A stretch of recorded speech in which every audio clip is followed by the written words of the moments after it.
sa kanyang controversial na love scene sa isang pelikula with Harold Pineda. May bagong bombang pinasabog si Madam Auring nitong nakaraang mga araw. At paano naman kaya napasok sa mahiwagang bolang kristal ni Madam Auring ang ngayon ay nananahimik na pag-iibigang JC Castro at Melissa Mendez? Ang hula ni Madam Auring. Kasama po natin, Madam Auring. Good morning, Janine. Good morning. Pero ito, trivia muna. Kanina, habang pinapalabas yung VTR, yung pinaglalagyan ng bolang kristal ni Madam Auring na table, nabasag. Nabasag. Akala nga namin basag na ang bolang kristal. Pero eto siya, buhay. Yan, So, Madam Auring, ano masasabi mo? Muntik na mabasag ang yung bolang kristal. Pag ako may hula, nangyayari lahat. Kakatotoo. Pero kung minsan, nababago rin yung hula. Ganun. Pero na-prove namin, hindi holy nito. Ay talagang bolang kristal. Original. Gaano ba kalaki ang percentage na magkatotoo mga hula nyo? Siguro kung mga walang kumukontra, mga about 90%. Kasi ang mga hinuhulaan ko talaga, yun sila, nagsimula ako nung araw na regime of Marcos, nabababa siya and then magkakaroon na isang babaeng uupo sa posisyon. And then yung sinabi ko kay President Ramos na siya ang susunod na presidente. At sabi ko naman, si Erap, hindi niya matatapos ang term niya at magiging presidente ang ating Pangulong si Gloria Macapagal, no? At magkakaroon ng EDSA Revolution, which nangyari talaga yun. Okay, so bakit nyo naman naisip na hulaan si Melissa Mendez at si JC Castro? Biglang-bigla na lang kasi yun. May lumabas kasi sa newspaper na hindi ko nga rin alam kung bakit lumabas yung ganon na may affair daw kami ni JC, no? Pero masyado kung curious ako. Ginawa ko, gustong-gusto ko talaga makita ng personal si JC. So pinuntahan ko siya, nakita ko sa bar ni Melissa. Pinuntahan niyo talaga? Oo. Lalo ako nagka-crush kasi ang gwapo niya. Tsaka very gentleman talaga.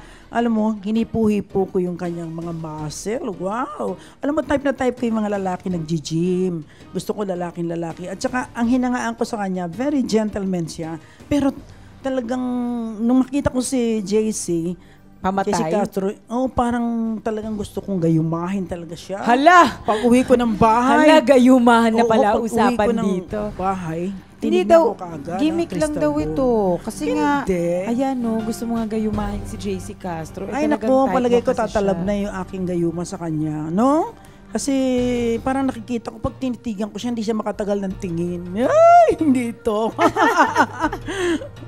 Pero nakikita ko naman yung latest na pinakatingin ko sa crystal ball kung talaga ako ba, si Madam Auring, may pag-asa rito kay JC. Sabi ko, kakahiya naman, kaibigan ko si Melissa Mendez. Sabi ko, hindi talo. Sabi ko, tinignan ko sa crystal ball. Pagtingin ko sa crystal ball, nakita ko na hindi matutuloy yung kanilang kasal daw, no? At ikaw nga talaga ang dahilan. At inulit-ulit ko. Tapos magkakaroon daw ng jealousy at ako raw ang magiging dahilan ng baka hindi matuloy ang kasal at baka akong pakasalan ni JC, no? Pero sinabi naman ni JC, kaya nagkaroon ako ng malaking pag-asa noon dahil sabi niya, nung mag-guest siya, sabi niya, anong malay mo naman, di naman masama sa isang tao, kahit na matured na siya. Matured, ayoko ng may edad. Gusto ko matured na itatawag niyo sa akin. Madam Auring, makasabat nga po. Palagay ko magkakatotoo nga ang hula nyo. Bakit? Kasi nakita ko kanina si JC. Wow. Parang manok na may sakit na andun sa menong ganon. Parang tinatabla ng kulam na hindi ko alam, mawari.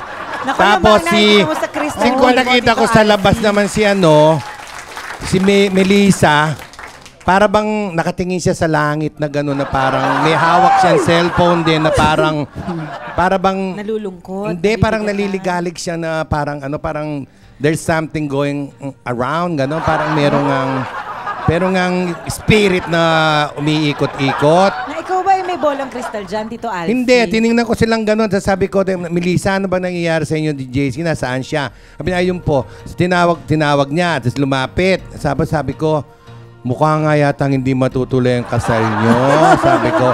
Pero magli-live-in kayo forever.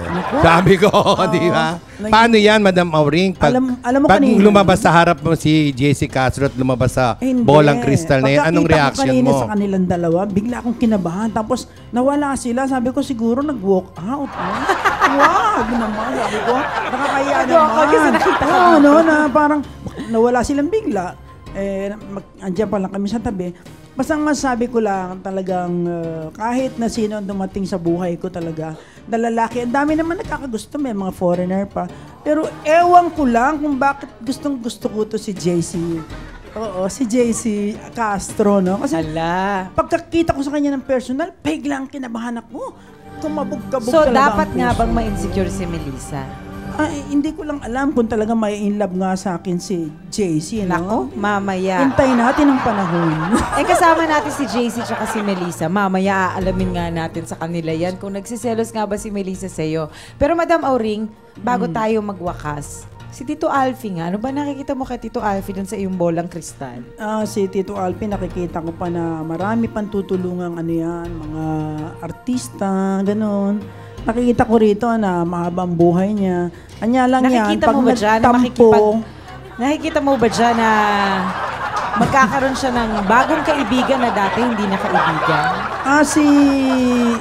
nakikita ko dito na maswerte si Alfie sa pera, maraming datong, pero sa pag-ibig may konting malas siya. Okay ba yun sa'yo, Tito Alfie? May konting malas ka sa pag-ibig? Pero meron darating Oo. pa, no? Kasi may kasabihan, lucky in cards, unlucky in love. Totoo. Di ba? So, saan ang preference mo? Cards na lang, di ba? You can buy happiness. Yes. Di ba? Tama. Pag marami kang pera, yun. Oo, kaya matutusunod pwede mong mo. bilhin ang gusto mo, Madam Auring. Pero palagay Meron ko- ako isang tanong, Madam Auring. Yes. Pinatatanong ng nag-text si Jojo Gabinete. Oo. Kaya kaibigan mo yan, di ba? Favorite ka nun. Favorite ako Bakit niya. daw nung kumandidato ka bilang konsehal ba yon? Yes. Sa Maynila, hindi mo nahula ang matatalo ka? Hindi. Alam mo, hanggang ngayon, ang tawag nila sa akin konsehala. Si Mayor Atienza, mahal na mahal ako niyan. At yung bang that time, kulang ka sa budget. Tapos, yung time ko, nahulog masyado kay Mayor para tumulong sa kanya. Para bang ako yung naging lucky charm at that time. Kaya kung magkita kami ni Sir, sabi ko, Sir, masayang-masaya ako. Kahit ako natalo, ikaw naman pa kung ano. Pero hindi na in love sa'yo si Mayor. Ay, hindi naman. Diyos ko, nire-respeto ko Hindi, yan. si Mayor Lim, ibig sabihin. Hindi, pero yan, si Mayor, marami na itulong sa akin. Tsaka, binabati ko rin silang happy birthday kasi kabi birthday niya lang. Napakabait na Mayor yan ng Okay. Maynila. Thank you very much.